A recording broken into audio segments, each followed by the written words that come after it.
There's a note on the disc saying for McGilded, but the item belongs to me. Will you care to explain how this belongs to you? As you will observe, a communications officer such as myself commands a fine salary. Are you trying to rub it in Ryu's face that he probably isn't earning any money right now? You're certainly exquisitely dressed, sir. So you see, I have little need to make use of the services provided by the pawnbrokery trade. However, I did once find myself in difficulties having misplaced my purse whilst on an errand, which is why I pawned my fine black overcoat to the broker in question. You claim that was your overcoat? Obviously, and in my haste I clean forgot that the music box disc was in his pocket. And yet, there is a note on it that reads for McGilded. I am a collector of rare and unusual music box music. I first met Mr. McGilded at the Gentleman's Club in the city and was interested to discover that he shared my penchant in the area. So, the disc in question is a pre-production sample. I promised to let Mr. McGilded hear it. But then, you forgot that it was in the pocket of the overcoat you were forced to pawn. Yes, exactly. Gina didn't mention any of that in her testimony 2 months ago, did she? No, because McGilded had threatened her to keep her mouth shut. Which means that if we dig too deeply here, it's going to expose Gina's perjury. Oh. That is going to be tricky, isn't it? Oh dear, this is complicated, isn't it? This is, Iris. This is bad. Let's leave it alone for the time being. Ooh. Okay, I guess I have to trade a bit more carefully here. The redemption ticket was stolen from me by the accused on the day in question. So you're saying that Miss Lestrade lifted the ticket from your pocket or bag? That's right, despite being mindful of danger when walking in the insalubrious areas her kind frequent. Wow, that's not very nice. Miss Lestrade did no such thing. Well, of course you would take that stance, but the girl is a regular offender. You came to the pawnbrokery that day prepared with all the information you needed to identify the defendant. You were looking for her. That's what brought you to Windybanks. To get your hands on Mr. McGilded's disc. My learned friend is a veritable font of nonsense. Hey, Van Six, no. Don't say that. Excuse me, I like you, okay? Don't make me hate you for no reason. Nonsense? I concur with the prosecution. Counsel, you will refrain from conjecturing in this way. Is that clear? Aww. Yes, my lord. Aww. Then I will continue with my testimony for what possible use it can be. I proceeded at once to the shop in order to explain my situation and redeem my article. Had you ever been to Windybanks before? Only once, for the purposes of pawning something, but like many, I enjoy browsing in such establishments. So when you noticed that the pickpocket had taken your ticket, you chased after her, is that correct? Yes, that's right. I didn't notice at first, of course. Such is the art of the pickpurse. But when I did, I headed to the pawnbrokery at once in order to reclaim my coat before the thief could. I was merely trying to recover what was rightfully mine in the first place. He can say what he likes because he knows we have no evidence to contradict him on this. True. We actually don't have any kind of evidence at this point to say like, hey, you're actually lying on this. And yeah, so it's tough, right? Whatever, it's now like a he said, she said kind of situation. In the end, of course, the disc was taken by the police. True. Yes, it was taken by Inspector Gregson here, wasn't it? That's right, this was the very man. Apparently, the police are collecting anything that has a connection to Mr. McGilded as evidence. That's what the inspector said, at least, as he sees my disc. And thanks to the skirmish with that restro, I snagged the end of my thumb at the same time. And the disc in question is this disc here. Yes, it is. Scotland Yard have indeed been gathering items believed to have been the property of Mr. McGilded, presumably to aid their investigations in some way. Okay. Not something I would be aware of. I really didn't know the man well anyway. After all, I'm merely a communications officer with a penchant for music boxes. Oh man, I hate that he keeps going on with this lie, god damn it. And flamboyant Poses, yes, that too. Jeez. In other words, I had absolutely no reason to break into the shop later that same night.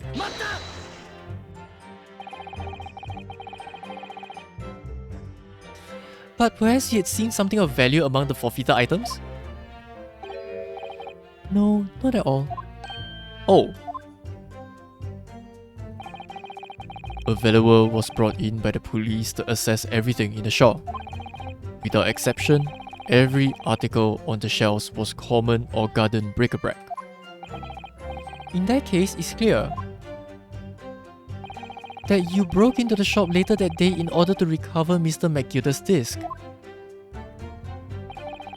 Have you not been listening, man? Even if I had wanted to recover the disc, you may recall that he had been seized by the police that afternoon. He was no more in the shop that night than I. As I keep saying, I simply had no reason to break in. So there was nothing of McGilded's left in the shop that night, nothing this man might have been after. I wonder if that's really true. Bruno, if there's some evidence, then let him have it. I'm dying to see the irritatingly assured expression of his trouble. Whoa, wow, Iris, okay. Yes, I will get to that soon, Iris. No worries. McGilded slipped the disc into his coat pocket and had it deposited at Winniebank's. Then, when he realized he was going to be arrested on suspicion of the omnibus murder, he threatened Gina and forced her to take the redemption ticket.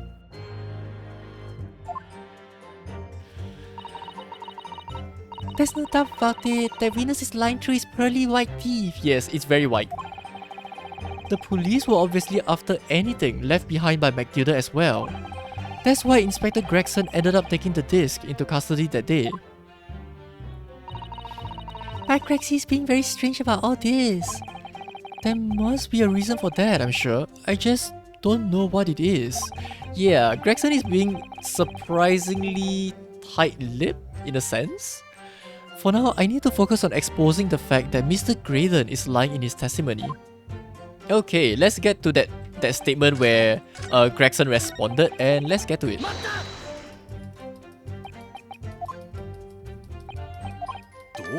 Yep, there we go. That was fast. Yes, Gregson, what are you thinking of? Choto! Is something wrong, Inspector? Well, what do you mean? The last remark Mr. Graydon made in his testimony seemed to trouble you in some way. No, it didn't. It's nothing. Leave it alone. Let me ask you this, Inspector. Why is Scotland Yard gathering McGilded's possessions? I can't tell you something like that, Sunshine. What is it, Inspector? Investigative secrets? Yes, exactly. You should know all about that. Magnus McGilded, who died so unexpectedly after his trial 2 months ago. A man renowned throughout the capital for his great contributions to public life, yet he had a dark side too. Where are you going with this, Van Zix? I suppose the police are dealing with the aftermath of his nefarious activities, are they? That's enough. Coppers like me have duties to carry out that we are not at liberty to talk about. That's all you need to know. Duties conferred by Lord Strongheart, I presume? The Lord Chief Justice appears to have great faith in you, Inspector. What is happening here? The bottom line is, if you want to get more out of me, you're gonna need Lord Strongheart's paw print first. Oh. Okay. What's all this about? It's like there's something going on between Gregson and Lord Van Zeeks here. Yeah, that's weird. I thought that the two of them would be working together because it's prosecution and police, right? That feels weird. Well, it will appear that the inspector has revealed all he is at liberty to reveal. Mr. Graydon, let us return to your testimony. Oh, that is strange. That is very strange. Okay, in other words, I had absolutely no reason to break into the shop later that same night. Let's see if there's actually anything I can present. Is there a reason that he would have had to return there? I wonder. Okay, no, let me just try this first. I can't remember exactly whether or not this matters, but let me try. Oh, it is. This disc was deposited at Windybanks on Magnus McGilded's instructions. You knew that, and you went there with the intention of obtaining it for yourself. Yes? Conjecture again, and in any case, the disc was taken into custody by the police that afternoon. The witness had no reason to visit the pawnbrokery again that night. Or did he? Sorry, my learned friend. But that's not true. Ooh. What? Mr. McGilded had another article in pawn at Mr. Windybanks. As this second pawnbroker's ticket proves. Wow, I actually needed to remember some of these details because honestly, I forgot some of this. Oh. Ah. Well, seems like someone is panicking a bit. There were two articles belonging to Mr. McGilded in Windybanks' pawnbrokery. And the reason you broke into the shop that night was to recover the second one. Together with your two accomplices, the Skulkin brothers. Ah. This is the second ticket, is it? What had the man deposited? The article description reads, one small box. A rather vague description, it seems to me. Are you suggesting that I broke into the pawnbrokery with these clowns in order to steal some trinket box? I believe there are adequate grounds to suspect that you did. This is absurd. Why on earth would I do such a thing? Once the article had been forfeited, I could simply walk into the shop and purchase it. There would be absolutely no need for me to resort to theft. That's a good point. True. It already went past the original deadline, so Windybanks would have probably placed it in front to pretty much sell it to anyone, right? So why specifically the need to steal? That is strange. Indeed, the witness makes a solid argument. So that means that for some reason, this greater fellow needed the small box that very night, does it? Oh. It's time to put an end to this nonsense, my lord. Could you be a little less cryptic, Lord Van Zeeks? I do hate to ruin my learned friend's argument, but the truth is quite incontrovertible. On the night in question, no small box was taken from Windybank's pawnbrokery. And rest assured, the prosecution can prove it. Really? You can prove that nothing was taken? What? Good gracious! How? Inspector, show the photographic prints to the court if you please. Yes, sir. Oh, because the Sholmes took photos of the shelves, right? What prints? These prints were taken from one of the detective's security cameras. Ah, Hurley's free-handed recorders again. As previously explained using the plan of the shop layout. Yeah, it's the second camera at the front of the shop. The victim's establishment was furnished with automatic cameras in two locations. One was set to capture the counter where Mr. Windybank received his customers, and the other was set to capture the shelves on which articles were placed for sale once forfeited. According to the information on this ticket, McGilded's small box had been forfeited already, 2 days before the incident at 9 PM on 13th April to be precise, which means it would have been on the shelves of forfeited items in the shopfront. Now, what I have here is the print taken by one of the cameras about 2 hours before the incident. That's at 11 PM on 15th April. Okay, there we go. So we have everything here. The victim certainly had a very full shop, it will appear. Okay. And then here we have another print. Oh, at 2 AM, okay. This one was taken about 2 hours after the incident. Okay, got it. I see. So we have two pictures to compare. So once again, we have two pictures, right? Okay. I mean, when you place it side by side, I don't think anything changed. At this point, okay, just at a quick glance, I don't see anything has changed. We'll see. Though I must say that placing them side by side leaves me cold. We'll see. Dear me, that's starting to make my head ache. Obviously, at Scotland Yard, we considered theft as one possible motive in this case. We explored the possibility that something had been taken in addition to the victim's life. So your men have already compared these two prints thoroughly, Inspector? Yes, sir. Okay. We counted every single item in each of these two photographic prints. And the Yard's conclusion is that exactly the same number are present in both. Okay, so if that's the case, can I claim that the person took the item inside the box but not the box itself? Right? That could be possible. In other words, nothing was taken from the pawnbrokery on the night in question. And my learned friend's assertion is nothing more than a hopeful fantasy. Ooh, oh no, Ryu. I don't believe it. If I could have just shown that he's stolen McGilded's pawn box. Yes, do your fancy dance again, god damn it. I might have been able to break him down at last. You know what, Runo? I've been thinking. I wonder if these two photographs really are exactly the same. Please stop physically assaulting me with your words. Well, it's okay. I forgive Van6.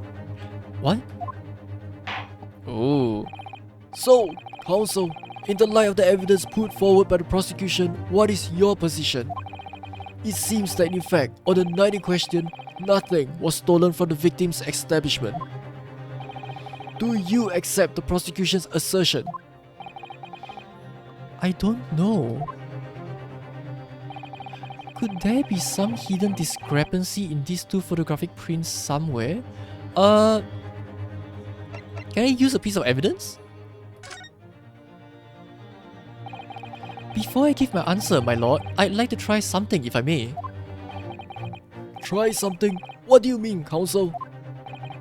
I'll need to use a certain piece of evidence from the court record to identify the discrepancy. Yes, I think Van6 knows where this is headed.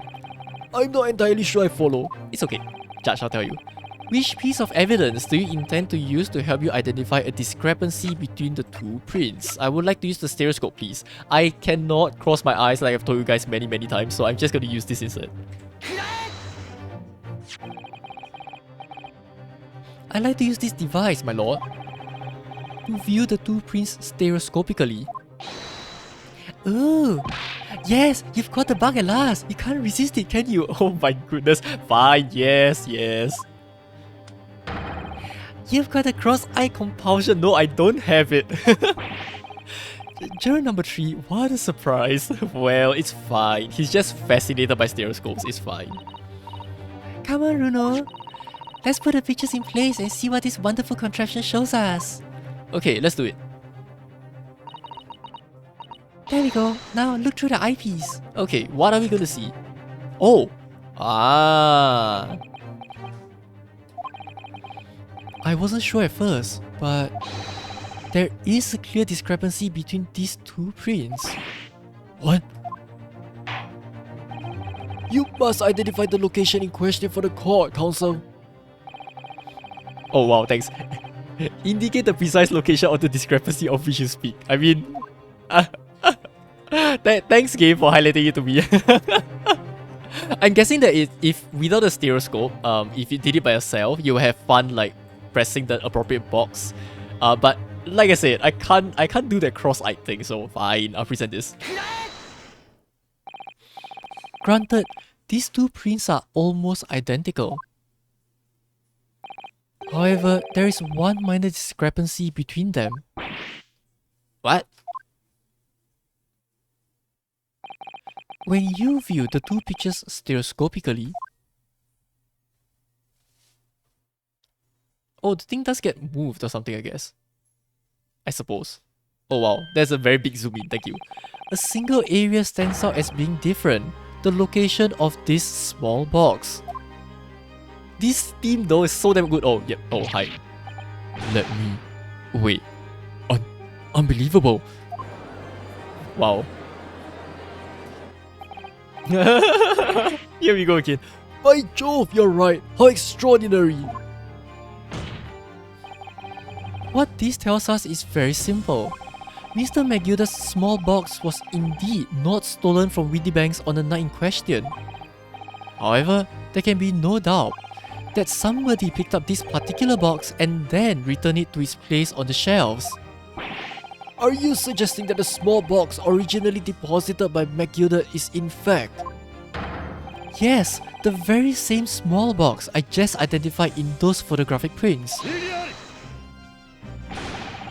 Mindless guesswork. What if it was? So, a box was moved on the shelf, nothing was stolen. Which means quite simply that nothing has changed. That may be true, but... Alright, McGilded's box wasn't stolen then. But doesn't the fact that it was moved like that change things? It changes everything, I think. I mean, I suppose since the option is here, I would just say that it changes everything. I would think that it changes everything.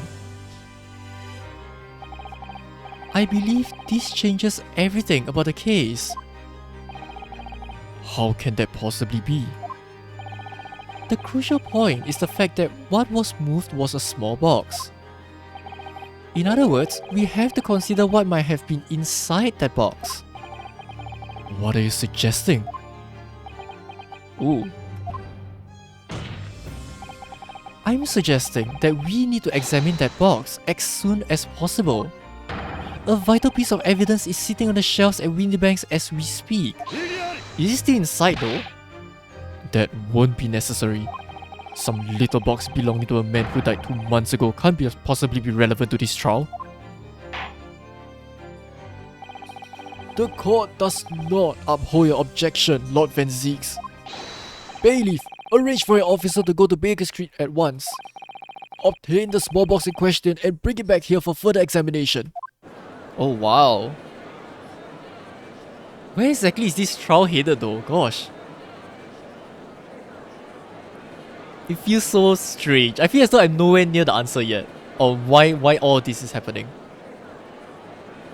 Yes, rebel. Everyone is very excited about what's happening in this case. Gosh. Okay, we're back. We should have a report within half an hour. I think perhaps we should recess for a short while until the evidence is brought forth. Oh, another recess? Okay. To be hoodwinked by such a farce. Disappointing. I beg your pardon, Lord Van Zeeks. This is nothing but a smokescreen. A Nipponese specialty, it would seem. What are you trying to say? My learned friend has persisted with the same line of reasoning from the very beginning. That this witness's intent was to steal an article belonging to Mr. McGilded from the pawnbrokery. But to be fair, that doesn't really have any relevance to the case at hand, isn't it? Like, we can't directly tie him being there to the death at this point. There doesn't seem to be a direct link yet. Yet common sense tells us that none of the articles have value enough to be worth stealing in the first place. Exactly. It would be beyond absurd to break into a place for the purpose of stealing such commonplace property. I wonder. We'll see. Oh, he's pouring water. Okay, I should pour some water for myself.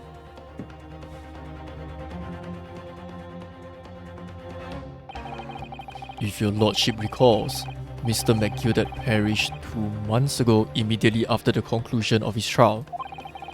A trial in which he was found not guilty. A trial in which it was established he was the upstanding member of society his reputation implied, in fact. So I propose a toast to my learned friend and his most insightful defense. Ooh, Venzix, no, that you're attacking Ryu in the worst possible place at this point. The articles this upstanding member of society pawned were entirely ordinary. A black overcoat that just happened to have a music box disc in one of his pockets and a small box. I assure you, I wouldn't accept even if the man tried to make a gift of such things to me. I wonder. You know, that does make rather a lot of sense. It's not as if it was gold or jewels, is it? Though goodness knows Mr. McGilded was rich enough. But you can't deposit cash at a pawnbrokery, I'm quite certain of that.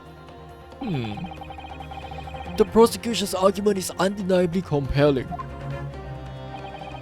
It is incumbent on the defense now to bolster its argument. Oh god. To explain what possible significance these commonplace articles pawned by this fine citizen could have.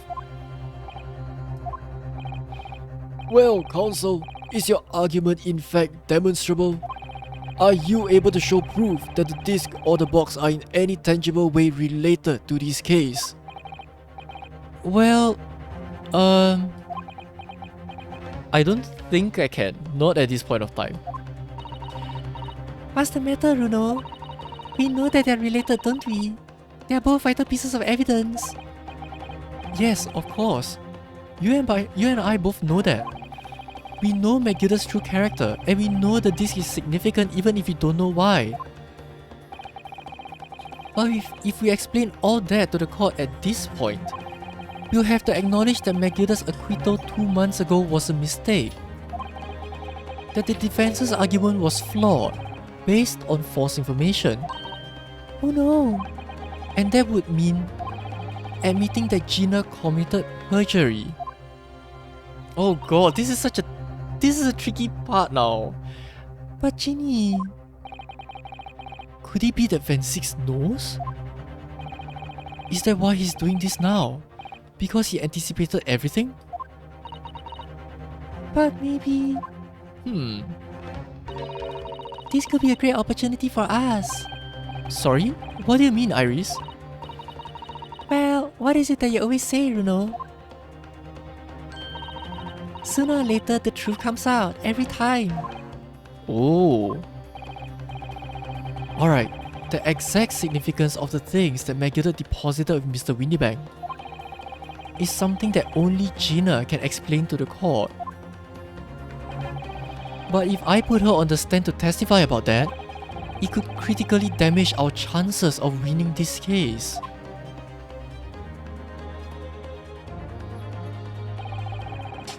What's the right thing to do here? Oh my god, guys. Oh no. I hate it when they do this to me. No. Both ways. Okay, I'll be honest, okay?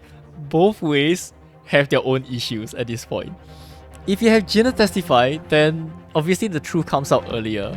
But it may potentially mean that Gina gets put into very hot soup because essentially we are saying that she committed perjury once and that she could potentially be lying everything at this point. She'd be lying about everything. And the jury, because remember, the jury is the one that makes the final decision, right? So that's a big issue here. If they think that she's super sus, then it may mess up our case. If I leave it though, I have a feeling that I'm going to not get the answers that I'm looking for, like for a long time. Oh no! Wouldn't say Livingston's other guys already sus. He is very sus, that's the thing. Oh my god. But gosh. You know what? I mean, considering that Iris said that the truth has to come out sooner or later, I guess it's better to just do it sooner than later. And we'll see how it goes. Okay, I hope I'm making the right decision here. I hope. Okay, fingers crossed. Let's cross all our fingers and hope. Let's have Gina testify. Oh god, I hope I do it right. My lord, the defense would like to make a proposal. Oh, what proposal, counsel? While the court awaits the arrival of Mr. McGilded's small box, I would like to call the defendant, Miss Gina Lestrade, to the witness stand. The defendant? To what end? It's to do with the various articles deposited at Windybanks by Mr. McGilded, my lord. Miss Lestrade has information relating to them. I believe it would be beneficial for the court to hear what she has to say. It will prove the significance of the articles in question once and for all. Well, things are becoming interesting. I presume you've considered the implications of the testimony you're proposing? In particular, the impact it will have on the accused's standing, and indeed your own. Oh god. I have. Lord Van Six, will you care to explain that last remark? The prosecution accepts the defense's proposal. I move to interrupt the cross-examination of the current witness and hear from the accused herself. Oh god. Very well, if you have no objection. So, the court will now hear the testimony of the defendant, Miss Gina Lestrade. You witnesses currently in the stand may step down until further notice. Yes, posh. Very posh. Then I shall bid you good day.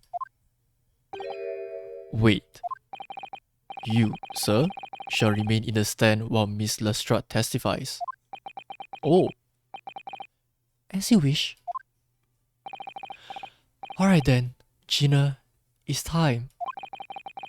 I know this will be hard, but please, put your faith in me here. Good luck, Bruno.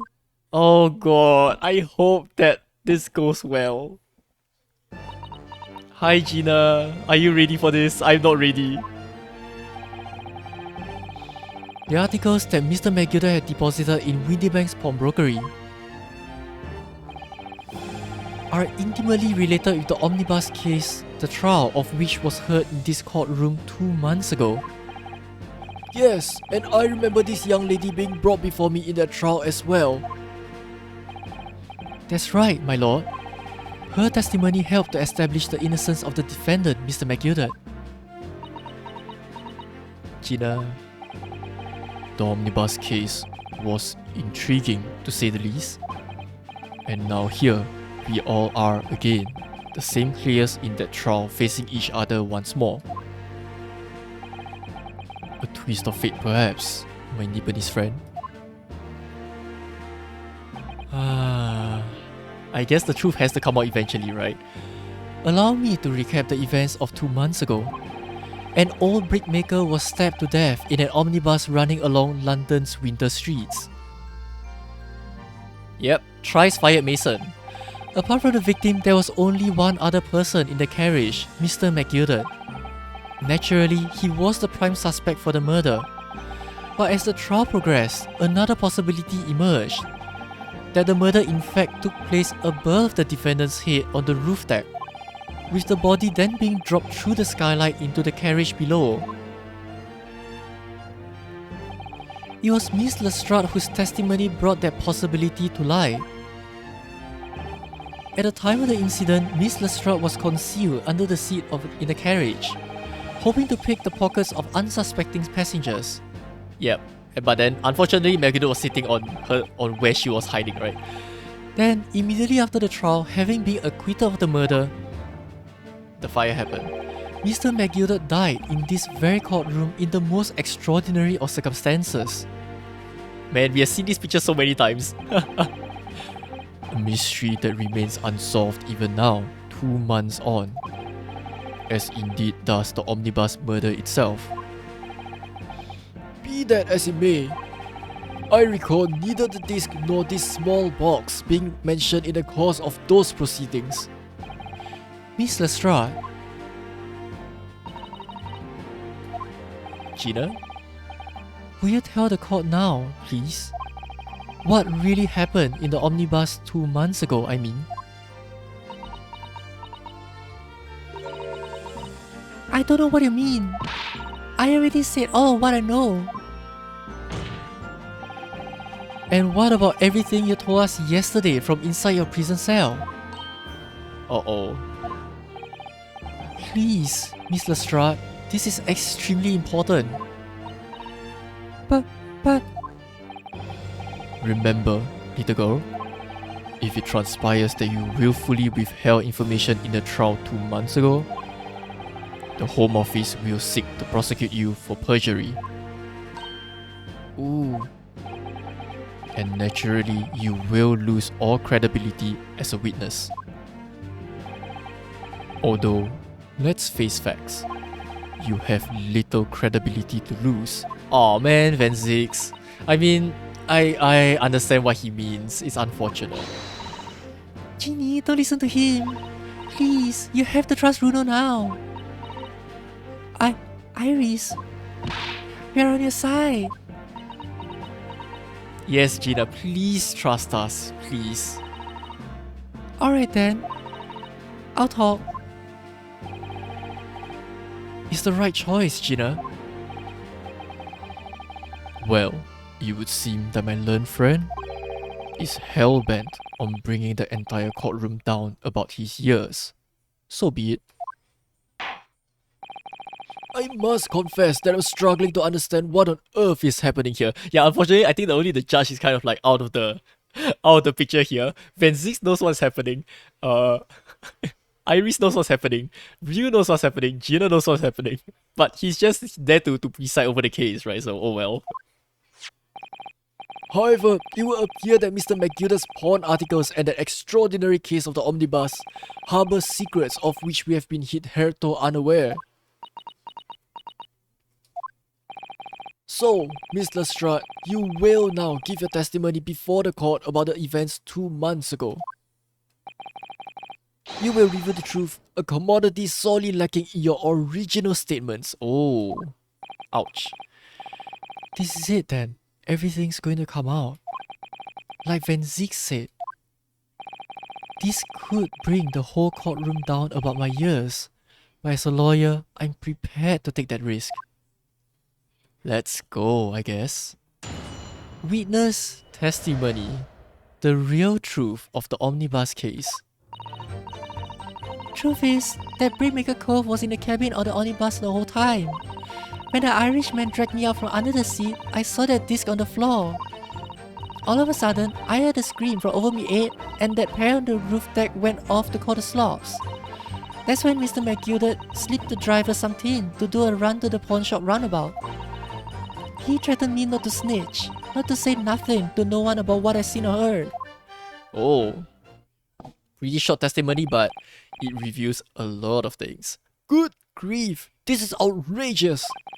What if just told the court bears almost no resemblance to your testimony 2 months ago? As you say, my lord. Then there's every chance I may have adjudicated in error of McGilded's trial. It sounds very much to me as if the man deliberately deceived his court in an effort to cover up the most wicked of schemes. Without doubt, your lordship is correct. A great injustice was done in this courtroom 2 months ago. The actions of the accused in that trial, of this witness, and of my learned friend are entirely inexcusable. I don't believe it. The whole trial was a farce. It was all lies. That McGilded fellow was rotten to the core, just like the pickpocket. Don't forget that lawyer from the east. They were all in it together. You're wrong, the lot of ya. Mr. Naruto, the lawyer there, he didn't know nothing about it. Oh, thanks, Gina. Gina, this could lead to you being immediately deemed guilty, but that is a risk I'm willing to take. Well, humbug. I don't think so. Are we really expected to believe that? He really stitched everyone up, didn't he? What an operation to get the man off scot-free. What? Unforgivable, stop! The lies have to stop! Stop! Yes, the defense made a terrible error of judgment. I intend to take full responsibility and suffer whatever consequences are deemed appropriate. However, it's imperative that the court allows the witness to elaborate on her testimony, because the true significance of McGilded's porn articles must be brought to light. Very well, my learned student friend. Given the depths of calamity you have just plunged yourself into, this may very well be worth hearing. Words fail me. This situation is utterly deplorable. Mr. Naruhodo. Yes, my lord. I will decide upon your fate following the conclusion of this trial. Of course, my lord. Blimey, Mr. Naruto. Now, counsel, proceed with the cross-examination. Oh man, now everyone hates me. God damn it. Did I make the wrong choice? Oh no, I'm scared. The real truth of the omnibus case. Oh god, I hope I get the... Oh, I just read something. Is he... Is Benedict, is Agate Benedict's back facing us? He's not even looking at us now, he's just hiding himself? Okay. Truth is that Brickmaker Cove was in the cabin of the omnibus the whole time. Yeah, how dare you defend your client, I know, right? And you were hiding in the cabin at the time as well, weren't you, Miss Lestrade? If I remember rightly, in the storage compartment underneath one of the seats. Okay, wait, let me just look around first. Hang on. Oh, what? What is this? What is happening here? Oh, I do not like what I'm seeing. Oh my goodness. Okay, I mean, we'll see, I guess. Yeah, that's right. It's pitch black under there, so I can't see nothing at all. Now, in your testimony 2 months ago, I feel certain that you claim Mr. McGilded was the sole passenger, do you not? False testimony, my lord. That's what he told me I had to say. But it's important that you tell us the truth now. Were Mr. McGilded and the victim acquaintances? I don't know. But I did hear them talking a lot. What were they talking about? Well, I couldn't hear too well, but if I had to say, I think it was about money or something. They kept talking about buying and not buying. Buying and not buying? Perhaps business dealings of some kind. Well, anyway, they got louder and louder. It started to sound like a proper fight. I was pretty scared by then. I hardly dared to breathe. And then, all of a sudden, I heard a noise like someone keeling over on the floor. It was blooming loud and all. And I believe you let out an involuntary scream. Yeah, that's what gave me away. Okay, yeah, and that's when McGilded saw her. When the Irishman dragged me out from under the seat, I saw that disc on the floor. Was the disc you saw this disc? Yeah, I reckon it probably was. It was right next to the cove, lying on the floor. Could this disc have belonged to the victim perhaps? I don't know, but McGilded picked it up pretty smartish. And then he set a cove with the knife in his belly up on the seat. What did he say to you at the time? He told me not to say a word about what I seen or heard to no one. About the disc and all. I was dead scared. The way he was looking at me, I thought, if I didn't go along with it, I get stuck with that knife too. Aww, poor Gina. Then, he started asking me a lot of questions. Like what my name was and where I live and that. He asked me about being a diver too. But after a while, what had happened in the carriage was noticed. Yeah, that's right. First there was a kind of rapping noise. Yeah, I mean the people at the top were like, oh my gosh, someone died! Help, you know, and stop and everything. All of a sudden, I heard a scream from over my head, and that pair on the roof deck went off to call the clock. I want to say the cops, but it said slops, so it became clops. There were two gentlemen occupying the seats on the roof deck, I believe. That's right. Mr. Thurs, I think, and someone else. Yeah, these two. They must have looked down through the skylight and noticed the cove with the knife in his guts. When they screamed, the driver pulled up the horses and McGilded got me out of sight.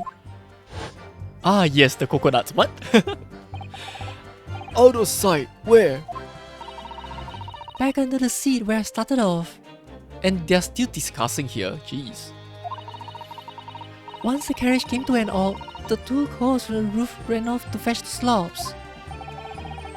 If they immediately left to fetch the police, it would appear they were entirely unrelated to the incident. So that left McGilded, the driver, and you still at the scene. Yeah, only the driver didn't know I was there cause I was under the seat. I heard the cabin door open and a voice from outside. The driver, yes. He also testified in the trial, I believe. Yeah, he said, yep. A fellow who went by the name of Beppo, if memory serves. Yes, that was his name. What did McGilded and the driver say to each other? I don't know what happened and stuff like that mainly. Oh, people often use coconut heart. Oh, right, the clock, that sound. That's when McGilded slipped the driver some tin To do a run to the pawn shop roundabout, yes. So, oh, oops, sorry, wrong thing. Okay, let's go back here, let's press. That pawn shop obviously being Winnie Banks on Baker Street. Just a moment, counsel. Do you mean to tell me that the driver gave false testimony in the trial as well? Perhaps the excursion to the pawnbrokery slipped his mind when he was in the stand. Indeed, Lord Van Zeeks. McGilded took off his coat and gave it to the driver. He folded it up all careful like before handing it over. When I saw him do that, I remember thinking, that coat and what's in it is gotta be worth a few bob. Yes, Gino was sure the disc must be worth more than Mr. Windybank was suggesting, wasn't she? I remember her quibbling with him over that price that afternoon at the pawnbrokery. Yes, they were arguing over the price. She was like, no, it has to be worth way more than what you're planning to pay me for, something like that. The driver looked pretty happy when McGilded flashed some brass in his face, even running off at the leg. Yep, of course, he wanted money, so. Then the bog trotter called to me and told me to come out from the Drake's cabin. And after that, this happened. He threatened me not to snitch, not to say nothing to no one about what I seen or heard. Threaten you how exactly? Told me I'd only be able to scalp her if I did exactly what he said. Which included giving false testimony in court 2 months ago? Yeah, that's it. And there was one other thing he said. Which was? He told me I have to hang on to the ticket from the pawn shop and make sure not to lose it. The ticket? Well, it never. Said that if he didn't show up to get the ticket off me before 2 months passed, I had to go to the pawn shop and pay the money to keep it in luck, to stop it being forfeited. He left me with some brass to pay for it. Yeah, that happened as well. But really, why on earth would Mr. McGilded have done such a thing? Depositing his overcoat with a pawnbroker before the arrival of the police? It makes no sense at all. There would seem to be only one logical explanation, my lord. What McGilded had the driver deposit at Windybanks was something he didn't want the police to see. Something very important that he needed to hide at all costs. Anyway, after that, he let me go, so I legged it before the copper showed up. Yeah, and that happened. Well done, Gina. It can't have been easy to tell the truth like that. Ginny's really put her faith in you, Runo. Yes, and to thank her, she'll have to face a charge of perjury once the trial's over. So I need to use the time we have now to get as much information out of her as possible. It's time to really go for it. Press on every statement. I suppose I should. Oh, and another thing. What's that? Yep. Take a look at those two. Isn't it strange that they've been whispering to each other the entire time? Yes, that is strange. It looks like they're having a secret discussion about something. I'm not sure I'm completely comfortable with that. I wonder if there's anything I can do about it. Oh. Okay, well, they were speaking, the sprite never changed across the board. So what I'm gonna do is I'm gonna do this. Let's press, and then, let's go back here, and let me see if I can pursue them, these two. What are you guys doing? Can I pursue them like that? Is there something you'd like to share with the court, Inspector Gregson and Mr. Graydon?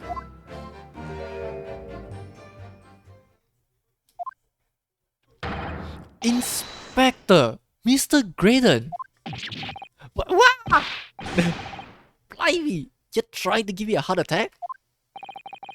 You have been whispering to each other for quite some time now. Tell us, what is the discussion about? Discussion? With this fella? Who the other one, Sunshine? You think I've got anything to talk about with a shady gent like this? And I have nothing to say to this uncouth detective after he deprived me of that disc that was rightfully mine.